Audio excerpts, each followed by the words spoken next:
Let's first focus on Tunisia, where we had our second edition of the National Internet Governance Forum, which was a successful event in attracting the local internet governance stakeholders represented by people from the government, policy experts, academics, civil society activists, as well as bloggers and young students. So we had 5 workshops dealing with issues linked to privacy, cybersecurity, online content, regulation, and internet governance domain name system.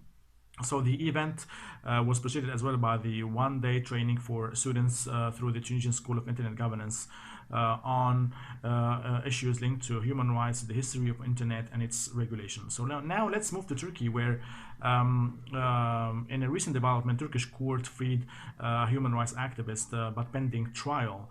Those activists, they work for the Amnesty International and the National Democratic Institute, and they have been organizing a workshop, a human rights advocacy workshop during the Turkish coup.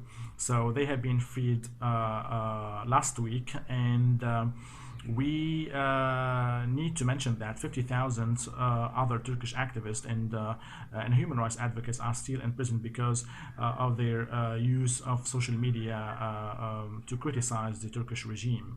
So in the United Arab Emirates, the Mohammed bin Rashid School of Government released the 2017 social media Arab report, where it tried to map the implication of and the usage of the new technologies and trends in the Arab world, and the public readiness for the implementation of those technologies, like the Internet of Things, the digital economy, as well as their implication on issues linked to cybersecurity in the Arab world.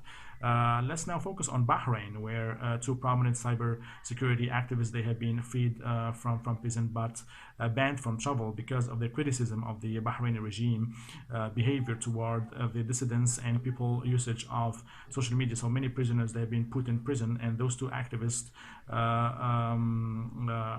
have been critical for the Bahraini regime to dealing with human rights activists. So Zainab Al-Khamis and Ibtisam Al-Sayah, they have been freed from prison, but they have been banned from travel. So thank you very much, and hope to see you soon for future development in the MENA region.